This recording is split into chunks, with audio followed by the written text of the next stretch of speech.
बिस्मिल्लाहिर्रहमानिर्रहीम। अस्सलामुअलैकुम। मैं उम्मीद करता हूँ आप सब लोग खैर आफियत से होंगे। आज के इस लेक्चर में हम हरूफ का इस्तेमाल पढ़ेंगे जो कि हिस्सा ग्रामर का एक अहम सवाल है। हरूफ का इस्तेमाल, तारीफ और वजाहत। सबसे पहला हरूफ के इस्तेमाल में लफ्ज़ आता है हरफ। इसको देखते हैं। ऐसा कलमा जो तन्हा कोई मायनी ना दे जबकि जुमले में आकर इसके मतलब को वाज़े कर दे, हरफ कहलाता है। जैसे जग में पानी है, मुझे रमज़ान से मिलना है, अमजद ने नासर को मारा। इन जुमलों में, से और को हरूफ हैं। अगर इन हरूफ को जुमलों से निकाल दिया जाए तो ये जुमले नहीं बल्कि हरूफ का मजमुआ करार पाएंगे। हरूफ जार वो हरूफ हैं जो इसम को दूसरे इसम के साथ और फ़ाइल को फ़ेल के साथ मिलाते हैं, और वो ये हैं जैसे कि मैं, से, तक, ऊपर, नीचे, अंदर वगैरह। इसके बाद हरूफ इल्लत। इल्लत वजह को कहते हैं। वो हरूफ जो किसी बात के सबब या वजह को ज़ाहिर करें, जैसे ताकि, लिहाजा, क्योंकि, के, सो, इस वास्ते वगैरह। याद रखिएगा, हरूफ का इस्तेमाल और मुताबिकत के असूल, इन दोनों में से 5 नंबर के सवाल MCQs में आते हैं। कभी कभी 3 सवाल हरूफ के इस्तेमाल से उठा लिए जाते हैं और कभी कभी 2 सवाल हरूफ के इस्तेमाल में से उठा लिए जाते हैं। तो लिहाजा हमें मुताबिकत का इस्तेमाल और हरूफ का इस्तेमाल जुमलों में दोनों ही अच्छी तरह तैयार करने होंगे। इसके बाद हरूफ अत्फ। वो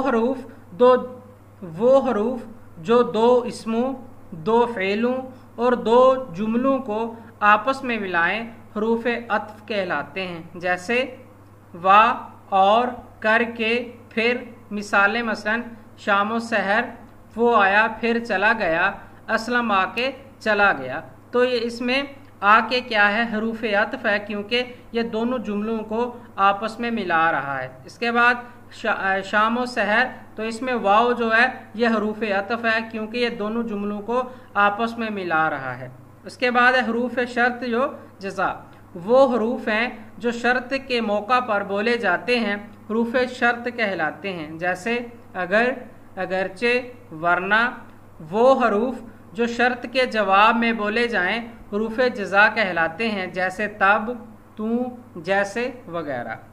इसके बाद हरूफ अफसोस।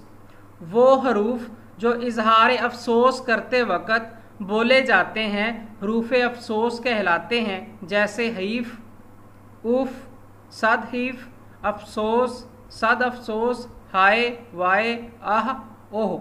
ये हरूफ अफसोस हैं जो कि किसी गम के मौका पर बोले जाते हैं, तो हरूफ अफसोस का इस्तेमाल किया जाता है। इसके बाद है हरूफ ताकीद। वो हरूफ जो किसी काम को करते वक़्त ताकीद के तौर पर बोले जाते हैं, हरूफ ताकीद कहलाते हैं। मसलन ज़रूर, यानी मेरा ये काम ज़रूर करना, तो इसमें ज़रूर हरूफ ताकीद होगा। सरासर, बेशक, हरगिज़, यानी आप ये काम हरगिज़ ना करना, तो इसमें जो हरगिज़ है यह हरूफ ताकीद इस्तेमाल हुआ है। उसके बाद लाजमी और याद से, यह हरूफ ताकीद की मिसालें हैं। इसके बाद हरूफ निदा। वो हरूफ जो किसी काम को, जो किसी को पुकारते वक़्त बोले जाएं, इन्हें मुनादी हरूफ भी कहा जाता है या इनको हरूफ निदा भी कहते हैं। जैसे ए, अबे, आए, ओ, जी, या वगैरह। ये हरूफ निदा हैं, यानी अगर हमने किसी को बुलाना है तो जिस तरह से हम बुलाएंगे तो वो हरूफ निदा होगा। इसके बाद है हरूफ इनबसात। वो हरूफ जो किसी या जो खुशी या मुसर्रत के मौका पर बोले जाएं, जैसे वाह, सुबहान अल्लाह, माशा अल्लाह। उसके बाद हरूफ तअज्जुब। वो हरूफ जो किसी अजीब चीज़ को देखने के बाद हैरत के तौर पर बोले जाते हैं, मसलन अल्लाह वाह रे।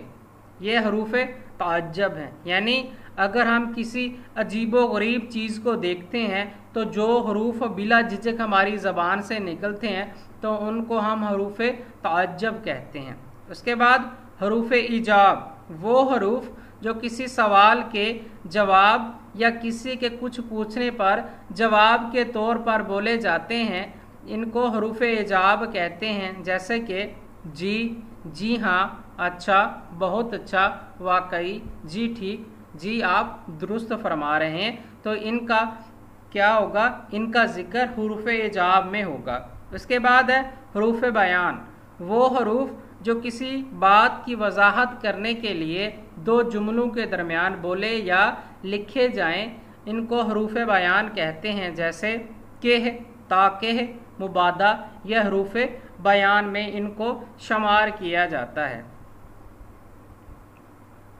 इसके बाद हरूफ नफ़ी, वो हरूफ हैं जो इनकार के मानों में इस्तेमाल हों, जैसे ना, नहीं, मत, ना हो। तो इनका इस्तेमाल अगर कैसे किया जाए, यानी अगर ना के मानों में किया जाए तो वो हरूफ नफ़ी होगा, ये याद रखने की बात है। उसके बाद हरूफ तहसीन, हरूफ तहसीन, तहसीन से इस जो लफ्ज़ है इसका मतलब सामने आ रहा है हमारे कि ये हरूफ किसी की तारीफ़ करने या इसकी कारगुजारी पर शाबाश देने के लिए बोले जाते हैं। जैसे सुबहान अल्लाह, मरहबा, जज़ाकल्ला, जिंदाबाद, क्या कहने, बहुत खूब और आखिर में शाबाश। इसके बाद हरूफ नफ़रत, ये हरूफ नफ़रत, लानत और फटकार के मौका पर बोले जाते हैं। जैसे तुफ, लानत, फटकार, थू, दुर दुर वगैरह। इसके बाद हरूफ इस्तफहाम, ये हरूफ किसी से सवाल करने और कुछ पूछने के लिए इस्तेमाल होते हैं, इनको हरूफ सवालिया भी कहते हैं और हरूफ इस्तफहामिया भी कहते हैं। जैसे क्या, कैसे, क्यों, कब, किस वास्ते वगैरह। इन सारी मिसालों का इस्तेमाल हरूफ इस्तफहाम में होता है। इसके बाद आखिर में है हरूफ के इस्तेमाल में हरूफ तशबीह, वो हरूफ जो तशबीह देने के लिए इस्तेमाल किए जाते हैं हरूफ तशबीह कहलाते हैं। जैसा कि तरह, जैसा, जूं, मानिद, मिसल, सा वगैरह। ये तो थे हरूफ का इस्तेमाल, इनकी मिसालें। इसके बाद हम आगे चलते हैं। यहाँ कुछ मैंने आपके सामने कुछ एक्स्ट्रा चीज़ें भी बयान करने की कोशिश की है। अगर जुमले में या आ जाए, एक जैसी मालूमात में से इंतखाब करने के लिए या का लफ्ज़ हरफ इस्तेमाल करते हैं, ये याद रखने वाली बात है। ख्वा या चाहे, ख्वा या चाहे मुतरादिफ अल्फाज हैं, जो लफ्ज़ शुरू में आए वही अगले हिस्सा में आएगा। जैसे कि ख्वा अगर पहले हिस्से में आ गया तो दूसरे हिस्से में भी ख्वा ही आएगा। इसके बाद चूँकि अमूमन जुमले के शुरू में आएगा, ये याद रखने वाली बात है। काफ़ी जुमले ऐसे होते हैं जिनमें चूँकि का इस्तेमाल किया जाता है, क्योंकि पेपर में आपको एक खाली जगह दी जाएगी, उसके आगे 4 ऑप्शन दिए जाएंगे। तो चूँकि वाला लफ्ज़ अगर खाली जगह शुरू में होगी तो वहाँ चूँकि ही इस्तेमाल होगा। और कई दफ़ा ये भी देखा जाता है कि फ़िक्रे की मुनासबत के हवाले से क्योंकि और चूँकि का इस्तेमाल होता है। उसके बाद क्योंकि अमूमन जुमले के दरमियान में ही इस्तेमाल किया जाता है। अगर से शुरू होने वाले जुमले का दूसरा हिस्सा अमूमन तू से शुरू होगा।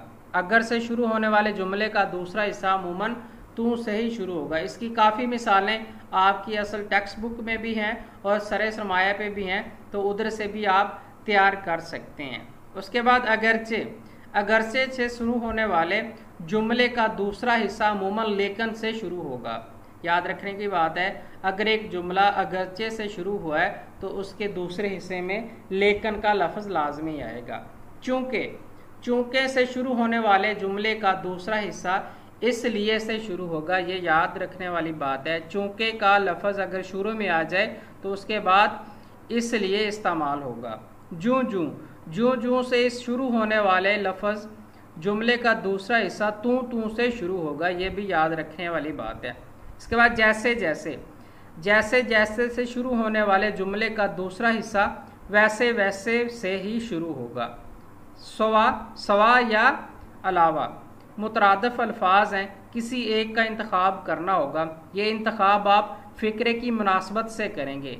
अगर आप फ़िक्रे को पढ़ेंगे तो अगर उसमें सवा या अलावा इस्तेमाल हुआ तो आप इन दोनों में से किसी एक का इस्तेमाल करेंगे फ़िक्रे की मुनासबत को देखकर।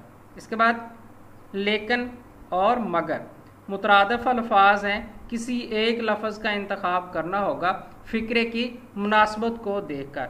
बहुत ही आसान सवाल है ये। अगर एक या दो दफ़ा इन तारीफ़ों को और इन मिसालों को अगर आप लोगों ने अच्छी तरह से पढ़ लिया, जहन नशीन कर लिया, तो ये आपका जो ग्रामर का सवाल है इसमें से आमतौर पर 3 नंबर का सवाल आएंगे या 2 नंबर के आपके MCQs आएंगे, तो ये आपके नंबर कन्फर्म हो सकते हैं, बशर्त ये कि इनको आपने अच्छी तरह से तैयार किया। तो उम्मीद है आपको ये इस लेक्चर के बाद हरूफ के इस्तेमाल में कोई मसला दरपेश नहीं आएगा। अपनी दुआओं में याद रखिएगा। अस्सलामु अलैकुम, खुदा हाफिज़।